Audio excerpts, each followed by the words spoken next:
கேட்குறாங்க. நீங்கள் பாட்டுக்கு ஏதாவது ஒன்று செஞ்சுறீங்க, சப்ஜெக்ட் வச்சுருக்கீங்க, நாங்கள் உங்கள் மேலே இருக்கிற நம்பிக்கையில் ஆல் பாஸ் பண்ணிட்டு போயிடுறோம். அப்படி போனதான் குப்பை வேரி பிரச்சனை ஆச்சு எங்களுக்கு.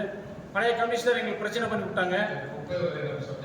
இல்லை சப்ஜெக்ட் வைக்கல, இம்ப்ளிமெண்ட் பண்ணுறது நம்மளுடைய பார்வைக்கே வைக்கல. 2017 தான் நம்மளுடைய பார்வைக்கு கூட பதிவு கூட வச்சுட்டு இம்ப்ளிமெண்ட் பண்ணியிருந்தா நம்ம அவங்க சொல்லியிருப்போம், தடுத்து நிறுத்திருப்போம், இவ்வளோ பிரச்சனைகளுக்கே போயிருக்காரு. தன்னிச்சு அவங்கவுங்க செயல்படுறதுனால தான் நாங்கள் மக்கள்கிட்ட அவசரப்படுறோம். அரசுக்கு கெட்ட பேர், அமைச்சர்கிட்ட போய் இப்போ மேயரும் எம்எல்ஏவும் எம்பியும் சொல்கிற அளவுக்கு ஒரு சூழ்நிலை வருது. இந்த அரசு கேட்டிருந்தாலும் பரவாயில்ல, இந்த அமைச்சர் செஞ்சுட்டாலும் பரவாயில்ல, மேயர் சொல்றதை கேட்டுக்கிட்டாங்க. அப்படி கேட்கலன்னா என்ன பிரச்சனை சொல்லுங்க? எல்லா அமைச்சரும் அதே மாதிரி இருப்பாங்கன்னு சொல்ல முடியாது. ஆனால் உடனே எங்களுடைய அமைச்சர் அந்த மேடையிலே அறிவிச்சார், பல கோடி ரூபாய் இழப்புகளை பார்க்காம மக்களுடைய வணிகர்களுடைய பிரச்சனையை தான் மட்டும் பார்த்தார். மேயர் சொல்லியிருக்காரு, எம்எல்ஏ சொல்லியிருக்காரு, எம்பி சொல்லியிருக்காரு, உடனே அதை இம்ப்ளிமெண்ட் பண்ணார். அங்கேயே அவங்க கமிஷனருக்கும் டிஎம்ஏக்கும் ஆர்டர் போட்டார். விரைவில் முதலமைச்சர் அறிவிக்க உள்ளார கூட எனக்கு மேயர் சொன்னார். முதலமைச்சர் அவர்கள் விரைவில் அவருடைய இதில் பேச்சில் அறிவிப்பு கண்டிப்பாக வரும்னு சொல்லியிருக்காங்க மேயர். இன்னும் சத்தமாக சொல்லுங்க, எவ்வளோ லாஸ் இருக்கு? இவ்வளோ இழப்புக்கு யார் காரணம்? தேவையில்லாத பிரச்சனைகள் உண்டாக்குறது யார் காரணம்? அனுமேப்பள்ளி அக்ரஹாரம் 14 வருஷமா காணாம போயிருக்கு. எப்படி சார்? 300 அங்கே இண்டஸ்ட்ரியல் இருக்கு, சின்ன சின்ன செட்டு போட்டிருக்காங்க. ஒரு எவ்வளோ சார் டேக்ஸ் போட்டிருக்காங்க? எவ்வளோ செட்டுக்கு சார் போட்டிருக்காங்க?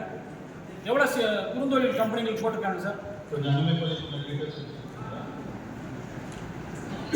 இது மாநகராட்சி அறிவிக்கப்பட்டது. அந்த தொழிற்சாலைகளிலேயே நம்ம வருவாயை நம்ம பெருக்கணும். இருக்கிறதையே நம்ம வாங்கலன்னா எப்படி சொல்லி சார்? இந்த கமிஷனர் வந்ததா இதெல்லாம் கண்டுபிடிக்கப்பட்டது. மாவட்ட சார்பாக அவருக்கு நன்றி தெரிவிக்க, மக்கள் சார்பாக நன்றி தெரிவிக்கிறோம். யாரை போகிறத விட்டுறீங்க, கூடையை பிடிச்சிக்கிறீங்க, உடனே வருது சார்.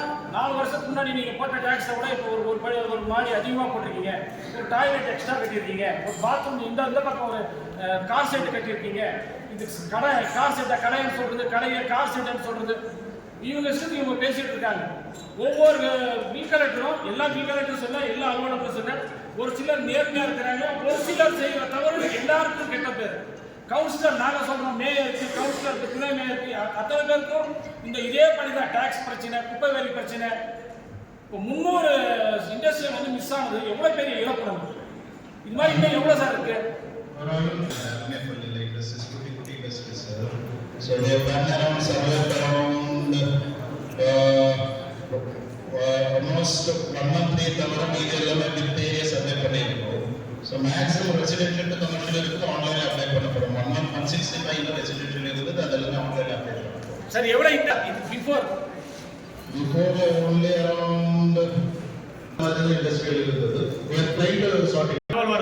அங்கே பார்த்தீங்களா ஒரு 10% தான் அங்கே கவர் ஆகிக்கிற மாதிரி தான் சொல்கிறாங்க. 14 வருஷமா எப்படி சார் மிஸ் ஆகும்? இல்ல நாங்களும் ப்ரீவியஸ் எக்ஸ்பெக்ட் பண்ணிட்டு தான் அப்டேட் பண்ணிட்டே இருக்கோம். Will get it started. இப்போ ஒரு சுற்றறிக்கை வந்திருக்குல்ல சர்க்குலர், அந்த சர்க்குலர்ல என்ன சார் சொல்லுது? புதுசா வந்திருக்கு. 14ல இருந்து வந்திருக்கீங்க சார். இப்போ டிசம்பர் மாசம் போட்ட சுற்றறிக்கை அதுதான் சார் கேக்குறீங்க? ஆமா சார். அதுல சார் நமக்கு என்ன சொல்றாங்கன்னா 1/4/22 இருந்து வரி சீராய்வு செய்யப்பட்டிருக்குது.